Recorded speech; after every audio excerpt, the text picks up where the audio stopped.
રાજ્યમાં ફરી એકવાર મોટા પાયે નકલી ઘી ઝડપાયું છે। 16,000 કિલો નકલી ઘીનો જથ્થો ઝડપવામાં આવ્યો છે। 79 લાખની કિંમતનું આ નકલી ઘી ઝડપાયું છે। છત્રાલ જેઆઈડીસીમાંથી આ નકલી ઘીનો જથ્થો ઝડપવામાં આવ્યો છે। રાજ્યમાં ફરી એકવાર લોકોના આરોગ્ય સાથે ચેડા થતા હોવાનો પર્દાફાશ થયો છે। આ એ જ નકલી ઘીનો જથ્થો છે જે ઝડપવામાં આવ્યો છે અને તેની કિંમત થાય છે 80 લાખ સુધીની તેની કિંમત છે। આ નકલી ઘી જે લોકોને પીવડાવવામાં આવતું હતું। સવાલ એ છે કે કેટલા સમયથી આ ધંધો ચાલતો છે નકલી ઘીનો। અત્યારે જઈને છત્રાલ જેઆઈડીસીમાં જાણકારી મળી છે કે સ્વાગત પ્રોડક્ટ નામની જે કંપની છે ત્યાં આ નકલી ઘી બનાવવામાં આવતું હતું। અહીંયા દરોડા પાડીને નકલી ઘી ઝડપવામાં આવ્યું છે। ઘણા સમયથી આ ધંધો અહીંયા ચાલી રહ્યો હતો। આરોગ્ય વિભાગની જાણકારી મળતા અહીંયા દરોડા પાડવામાં આવ્યા અને 80 લાખનો મુદ્દામાલ જપ્ત કરવામાં આવ્યો છે।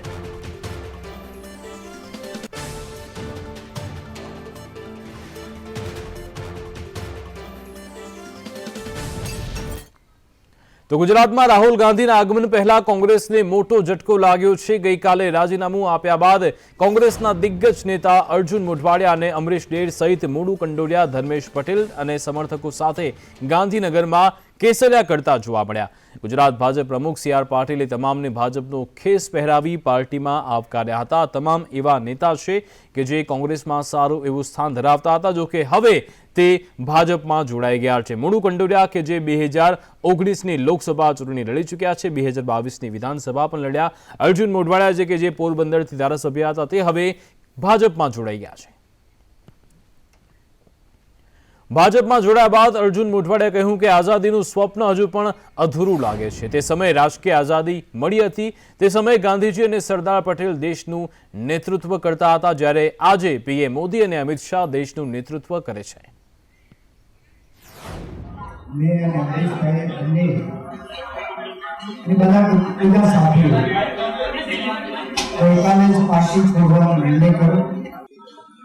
રાજકીય આઝાદી 1947માં મળી એ પછી મહાત્મા ગાંધીએ કહ્યું હતું કે હજી સામાજિક અને આર્થિક આઝાદી મેળવવાની બાકી છે। હજી આજે પણ આ સ્વપ્ન આપણને અધૂરું દેખાય છે। એ વખતે મહાત્મા ગાંધી અને સરદાર સાહેબ બંને ગુજરાતના પરોતા પુત્રો દેશનું નેતૃત્વ કરતા અને આજે આદરણીય નરેન્દ્રભાઈ અને આદરણીય અમિતભાઈ શાહ આજે દેશનું નેતૃત્વ કરી રહ્યા છે। નરેન્દ્રભાઈનો મકસદ દેશમાં બદલાવ લાવવાનો અને દેશને વિશ્વની એક મહાસત્તા તરીકે પ્રસ્થાપિત કરીને $5 ટ્રિલિયન ઇકોનોમીનું સ્વપ્ન એનું જોયું છે। ભાજપમાં જોડાયા બાદ અમરીશ ડેરે કહ્યું કે રામ મંદિર મુદ્દે કોંગ્રેસના નિવેદનથી ખૂબ દુઃખ થયું। હું કોઈને દોષ આપવા નથી માંગતો, ઘરના મોભી નારાજ થાય તે યોગ્ય નથી। ભાજપમાં જોડાવા માટે સી આર પાટીલ તરફથી 3 વાર આમંત્રણ મળ્યું। સતત કામ કરતી પાર્ટીનું પ્લેટફોર્મ મળે તે આનંદની વાત છે। ભાજપની વિચારધારા સર્વજન હિતાય સર્વજન સુખાયની છે।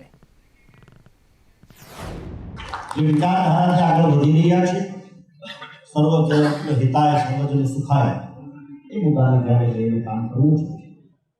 ભૂતકાળની અંદર જે પાર્ટીમાં હતો કે આજે જે પાર્ટીમાં છું એ કોઈ કાર્યકર્તાઓ સાથે કોઈ બાબત ક્યારેય મતભેદ થયા નથી।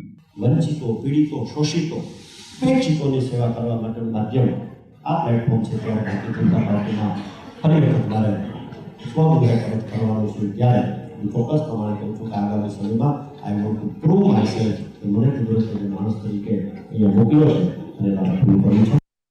આ તરફ અમરેલીમાં રાજુલાના ધારાસભ્ય હીરા સોલંકીએ નિવેદન આપતા કહ્યું કે મારા રાજીનામાની વાત અફવા છે।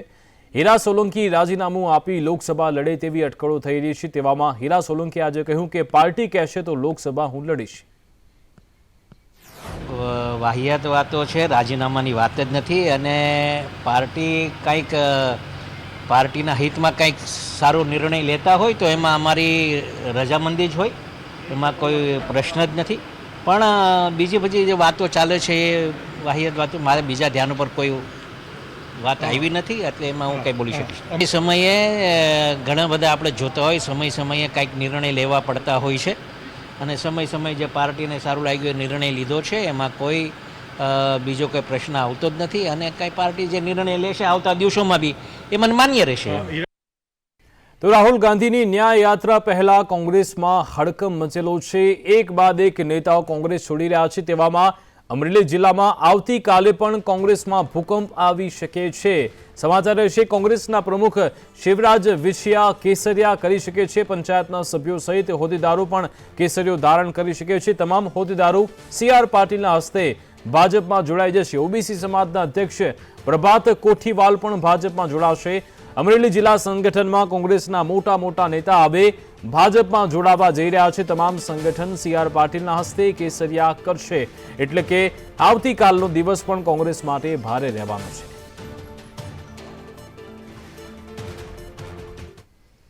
કોંગ્રેસ છોડીને ભાજપમાં જોડાનાર પક્ષ પલટો પર જ્ઞાનીબેન ઠાકોરે આકરા પ્રહાર કર્યા. તેમણે કહ્યું કે બધા સામ દામ દંડની નીતિથી વશ થઈ ભાજપમાં જોડાયા છે. જે સ્વાર્થી લોકો છે તે ભાજપ બાજુ જશે. કોંગ્રેસનું પલડું ભારે થશે ત્યારે તે આ બાજુ પાછા આવી જશે. આ ઉપરાંત તેમણે કહ્યું કે તેઓ જીવે છે ત્યાં સુધી કોંગ્રેસમાં જ રહેશે. સામ દામ દંડની ભેદની જે રાજનીતિ છે એમાં ક્યાંક ને ક્યાંક વશ થઈને આવું થતું છે, તો એ જે જાય છે એમને મુબારક. એ બાજુ ત્યારે ક્રેજ છે એટલે જે સ્વાર્થી લોકો છે એ બાજુ જશે. આ બાજુ જ્યારે પલ્લું ભારું થશે તો એના એ લોકો આ બાજુ આવશે. એટલે કે આ રાજકારણ લોકશાહી એની પરંપરા રહી છે. હંમેશા ઉગતાને પૂજતા હોય છે. અનેક વખત 20 વર્ષથી ઇન્ટરવ્યૂ આપું છું કે હું જીવું ને જાગું ત્યાં સુધી કોંગ્રેસમાં રહેવાની છું અને ભારતીય જનતા પાર્ટી સામે ઓછી નથી કરવાની. ત્યારે આ અંગે પુરવઠા મંત્રી કુંવરજી બાવળિયા પ્રતિક્રિયા આપતા કહ્યું કે કયા પક્ષમાં રહેવું અને ક્યાં ન રહેવું દરેક વ્યક્તિના પોતાના ઈચ્છાની અને મનની વાત છે. પોતાની મનસૂફી મુજબ નિર્ણય લેતા હોય છે. એ તો દરેકના પોતાના ઈચ્છાની મનની વાત હોય છે. ક્યાં કયા પક્ષમાં રહેવું ક્યાં ન રહેવું એ પોતાની મનસૂફી પ્રમાણે પોતે તો દરેકના પોતાના ઈચ્છાની મનની વાત હોય છે. ક્યાં કયા પક્ષમાં રહેવું ક્યાં ન રહેવું એ પોતાની મનસૂફી પ્રમાણે પોતે.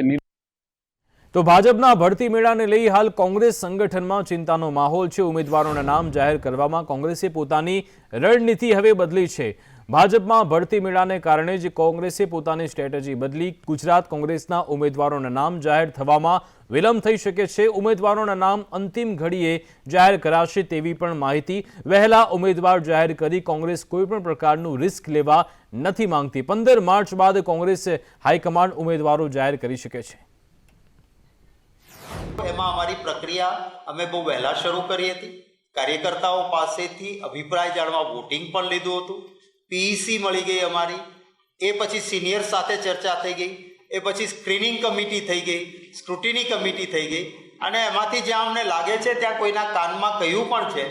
અને ફોર્મ ભરવાના દિવસો શરૂ થાય એનો છેલ્લો દિવસ આવે એ પહેલાં તમને ચોક્કસ આખું લિસ્ટ પણ બાયોડેટા સાથે આપીશું.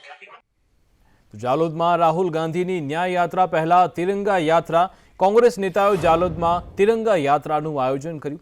ઠુંડી કંકાસિયા રોડ પરથી તિરંગા યાત્રા નીકળી હતી. પૂર્વ સાંસદ પ્રભાબેન તાવિયાડ આ યાત્રામાં જોડાયા. જાલોદના પૂર્વ ધારાસભ્ય ડોક્ટર મિતેશ કરાસિયા પણ તેમાં જોડાયા હતા.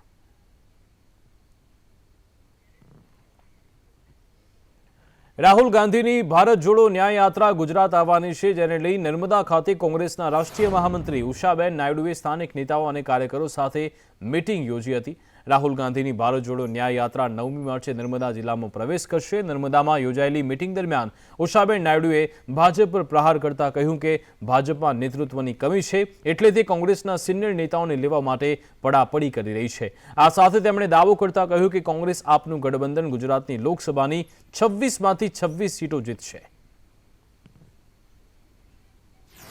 भाजपा में नेतृत्व की कमी हुई है, इसलिए देश भर में उन्होंने कांग्रेस जोड़ो अभियान उन लोगों ने भाजपा ने शुरू की हैं. और जो नेता कांग्रेस छोड़ के गए हैं उनको नेता कांग्रेस ने बनाया है. इतना काबिल नेता उनको बनाया है कि भाई आज भाजपा उन सबको लेने की और अपना भाजपा को कांग्रेस से भरने की वो अपना अभियान चला रही है. हम गुजरात में हमारा बहुत अच्छा प्रदर्शन हो रहा है. 26 के 26 सीट हम जीतने वाले हैं. રાજકોટ લોકસભાના ઉમેદવાર પરસોત્તમ રૂપાલા આજે રાજકોટ પહોંચ્યા હતા। તેમણે વજુભાઈ વાળા સાથે પણ મુલાકાત કરી। તેમણે વજુભાઈ સાથે જૂના દિવસો પણ યાદ કર્યા હતા। બંને નેતાઓએ પ્રદેશ ભાજપ ગુજરાત સરકાર સાથે કામ કરેલું છે। જ્યારે પ્રદેશ પ્રમુખ વજુભાઈ વાળા હતા ત્યારે હું મહામંત્રી હતો તેવું આજે પરસોત્તમ રૂપાલાએ કહ્યું અને તેમના માર્ગદર્શન હેઠળ જ મેં કામ કરેલું છે। હું કાર્યકર્તા અને વજુભાઈ અમારા નેતા છે તેવું આજે પરસોત્તમ રૂપાલાએ કહ્યું। મોદી એરા યુગનો જે પ્રારંભ થયો એ પ્રારંભ કરવામાં રાજકોટની સીટ ઉપરથી વજુભાઈ વાળા સાહેબે રાજીનામું આપેલું અને રાજકોટ અમરેલી આપણે ગાંધીનગર સર્કિટ હાઉસમાં આપ રાજકોટના કાર્યકર્તાઓને લઈ અને રાજીનામું આપવા માટે આવેલા એ ઘટનાનો હું સાક્ષી છું। એટલે કહી શકું કાર્યકર્તાઓ માટે અને નાગરિકો માટે અને દેશ માટે કે આ એરાનો પ્રારંભ કરવામાં પહેલ કરનારી વજુભાઈ વાળા છે। એટલે મેં એમની સાથે કાર્યકર્તા અને નેતાના નાતાનું મને ગૌરવ છે। કાર્યકર્તા એને જ કહેવાય કે જે કાર્ય જ કરે રાખે, અપેક્ષા વગરનું કામ કરે એને કાર્યકર્તા કહેવાય। બાકી તો વ્યક્તિની નબળાઈ દરેક ક્ષેત્રની અંદર હોય છે। એ થોડો વખત હોય પછી ખબર પડે કે આ પાર્ટીની અંદર આવી કોઈ પદ્ધતિ નથી, પછી પણ એ પોતાની માગણી એ મુલતવી રાખે છે કે બંધ કરી દે છે। કોરોના કાળમાં CR પાટીલ વિરુદ્ધ એક PIL થઈ હતી। જો કે હવે આ PIL પરત લેવાઈ ચૂકી છે અને આ PIL કરીથી કોંગ્રેસ નેતા પરેશ ધાનાણીએ CR પાટીલ અને હર્ષ સંઘવી વિરુદ્ધ એક PIL પરેશ ધાનાણીએ દાખલ કરી હતી, જે હવે પરત ખેંચી લીધી છે। હાઈકોર્ટમાં કરેલી PIL ધાનાણીના વકીલે પરત ખેંચી। એ વખતે રેમડેસિવિર ઇન્જેક્શનના વિતરણ બાબતે ગેરકાયદેસર રીતે અહીંયા વિતરણ થઈ રહ્યું છે તેવા આક્ષેપ સાથે PIL થઈ હતી। જો કે હવે આ PIL પરત ખેંચી લેવાઈ છે। લોકસભા ચૂંટણીની તૈયારીને લઈ પ્રદેશ ભાજપ મહિલા મોરચા દ્વારા રાજ્યમાં વિવિધ કાર્યક્રમ યોજાઈ રહ્યા છે। ત્યારે આજે સાબરકાંઠા જિલ્લાની 4 વિધાનસભામાં ફેર એકવાર મોદી સરકારના સૂત્રોચ્ચાર સાથે પદયાત્રા યોજાઈ। આ યાત્રા શહેરના ટાવર પાસેના બગીચાથી doctor Nalinkant Gandhi town hall સુધી યોજાઈ, જેમાં મહિલાઓએ ભાજપની ટોપી અને ખેસ ધારણ કરી ઢોલના નાદ સાથે સૂત્રોચ્ચાર કર્યો હતો। તો લોકસભા ચૂંટણી પહેલા કોંગ્રેસ પણ એક્શનમાં છે। આદિવાસી વિસ્તારમાં મજબૂત પકડ માટે કોંગ્રેસે કવાયત હાથ ધરી છે। BTPના જિલ્લા અધ્યક્ષ નરેન્દ્ર રાઠવા કોંગ્રેસમાં જોડાવા જઈ રહ્યા છે। મોટી સંખ્યામાં કાર્યકરો સાથે નરેન્દ્ર રાઠવા કોંગ્રેસમાં જોડાશે। આવતીકાલે બોડેલીમાં શક્તિસિંહ કોંગ્રેસનો ખેસ પહેરાવશે। ગુજરાતના પ્રભારી મુકુલ વાસનિક પણ આ કાર્યક્રમમાં હાજર રહેશે। મુખ્યમંત્રી ભૂપેન્દ્ર પટેલ કચ્છના પ્રવાસે પહોંચ્યા છે। મુખ્યમંત્રીના હસ્તે કચ્છમાં 1000 કરોડના વિકાસ કાર્યોની ભેટ આપવામાં આવી। મુખ્યમંત્રીના હસ્તે ભુજ ભચાઉ એકલ બામણકા રોડનું ભૂમિપૂજન પણ કરાયું। આ પ્રસંગે પ્રભારી મંત્રી પ્રફુલ્લ પાનસેરિયા અને સાંસદ વિનોદ ચાવડા સહિત ભાજપના કાર્યકરો હાજર રહ્યા। કચ્છમાં મુખ્યમંત્રી અને સંગઠનના પદાધિકારી વચ્ચે પણ બેઠકનું આયોજન કરાયું હતું।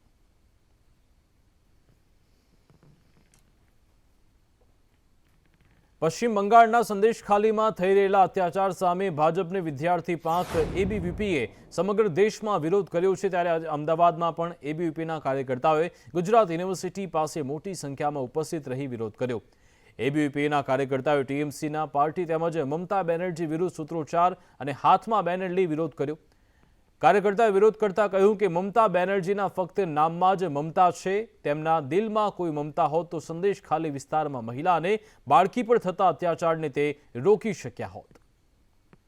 આ તરફ સુરતમાં પણ વિરોધ કર્યો। ABVPના કાર્યકર્તાઓએ સુરતના VNSUની બહાર પણ કાર્યકરોએ વિરોધ કર્યો। જમીન પચાવી પાડવા મામલે વિરોધ કર્યો। પશ્ચિમ બંગાળના CM મમતા બેનર્જીના પુતળાનું દહન પણ કર્યું હતું। આજે ગુજરાત સરકારની કેબિનેટ બેઠકનું આયોજન થયું અને આ બેઠકમાં ખેડૂતો માટે મહત્વનો નિર્ણય કરાયો છે। ખેડૂતોની જમીનમાં ટ્રાન્સમિશન ઊભા કરવા અપાતા વળતરમાં વધારો કરાયો છે। હવેથી જંત્રીના ભાવમાં 200% વળતર ચૂકવાશે તેમજ બીજા વર્ષે 10%થી વધારો કરાશે। અત્યારના વળતરથી 2 ગણું વધારાનું વળતર મળી રહેશે। 17માં વધારો કર્યો તો એના પછી 21માં વધારો કર્યો અને આ વખતે ટ્રાન્સમિશન ટાવર ઊભા કરતી સમયે નુકસાન સામે સરકારની જે પ્રવર્તમાન જંત્રી છે એના દરોમાં 200% લેખે વળતર ચૂકવાશે। જે રાજ્ય સરકાર દ્વારા જંત્રીમાં જો કોઈ સુધારો ન કરવામાં આવે, એટલે કે માનો કે આજે જે માનો કે કોઈ જગ્યાએ ટ્રાન્સમિશન લાઇન નંખાતી હોય, ટાવર નંખાતા હોય, ત્યાં આગળ જે જંત્રી છે તો જંત્રીના 200% લેખે એ વળતર ચૂકવવામાં આવશે. અને બીજા વર્ષે માનો કે જંત્રી આ વર્ષે થઈ હોય, પરંતુ બીજા વર્ષે એ જમીનની અંદર આવી કોઈ પણ વીજ ટ્રાન્સમિશન લાઇનની કોઈ પ્રવૃત્તિ થતી હશે તો એ બીજા વર્ષે 10% લેખે એ વળતર વધારાનું ચૂકવવામાં આવશે. સમાચારમાં આગળ વાત કરીએ તો ગુજરાત પરથી માવઠાનું જોખમ હજુ સુધી ટળ્યું નથી. રાજ્યમાં ફરી એકવાર માવઠાની સંભાવના વ્યક્ત થઈ છે. હવામાન નિષ્ણાંત અંબાલાલ પટેલે કમોસમી વરસાદની આગાહી કરી છે. 10 થી 12 માર્ચ વચ્ચે રાજ્યમાં માવઠાની આગાહી તેમણે કરી. 25 આવવાની શક્યતા રહે છે. તારીખ 18 થી 20 આવવાની શક્યતા રહે છે. તારીખ 25 આવવાની શક્યતા રહે છે. પરંતુ તારીખ 10, 11, 12, 25 ઝઘડો છે અને ત્યાંની ગતિવિધિ લાંબી જશે. આંધી, વંટોળ, પવનના તોફાનો અને કમોસમી વરસાદ ગુજરાતના કેટલાક ભાગમાં થવાની શક્યતા રહે છે. ત્યારબાદ તારીખ 18 થી 20 પણ વાદળો આવવાની શક્યતા રહે છે. ભરૂચ જિલ્લામાં અપેક્ષિત વળતરની માંગ સાથે ખેડૂતોએ આંદોલનની રાહ પકડી છે. Express way, bullet train project અને ભાડભૂત બેરેજ યોજનામાં જમીન ગુમાવનાર ખેડૂતો યોગ્ય વળતરની માંગ કરી રહ્યા છે. ખેડૂતોએ કેન્દ્રીય મંત્રી નીતિન ગડકરી સાથે પણ બેઠક કરી હતી, છતાં પણ સમસ્યાનો ઉકેલ નથી આવ્યો. હાંસોટ, અંકલેશ્વર અને આમોડ તાલુકાના ખેડૂતો આજે મોટી સંખ્યામાં કલેક્ટર કચેરી પહોંચ્યા હતા અને સૂત્રોચ્ચાર સાથે વિરોધ કર્યો. ખેડૂતોનું કહેવું છે કે સ્થાનિક નેતા અને અધિકારી માત્ર ને માત્ર આશ્વાસન જ આપે છે. ભરૂચ જિલ્લાનું ખેડૂત સમાજ સાથે આજે આવી છું. જ્યારે પણ ખેડૂત સમાજ અહીંયા કલેક્ટર ઓફિસે ભેગા થાય છે, જ્યારે અમારો અવાજ સાંભળવા માટે કલેક્ટર સાહેબ અહીંયા હાજર રહેતા નથી. ઉપરાંત કોઈ જનપ્રતિનિધિ પણ અમારો અવાજ સાંભળવા તૈયાર નથી. જ્યારે પણ અમે જઈએ છીએ, અમારી વાત મૂકીએ છીએ, ત્યારે અમને એવું કહેવામાં આવે છે 2 વર્ષથી અમે ખેડૂતો આ આંદોલન ચલાવી રહ્યા છીએ. વડોદરા મુંબઈ એક્સપ્રેસવેની અંદર અમારી જમીન અમે હોંશે પ્રેમથી ભરૂચ જિલ્લાએ આખા ગુજરાતમાં પહેલી ભરૂચ જિલ્લાએ જો જમીન આપી હોય તો ભરૂચ જિલ્લાના ખેડૂતોએ આપી. પણ છતાંય એવો ને વળતરની વાત આવે છે ત્યારે વલસાડ, નવસારી, સુરત ને ભરપૂર આમાં ભરૂચ જિલ્લાના એક્સપ્રેસ હાઈવે, બુલેટ ટ્રેન અને ભાડભૂત બેરેજ યોજનાના જે વળતર બાબતના પ્રશ્નો છે, અમને જે વળતરનો અન્યાય થયું છે એના માટે આજે આવેદનપત્ર આપવા માટે અમે અહીંયા ભેગા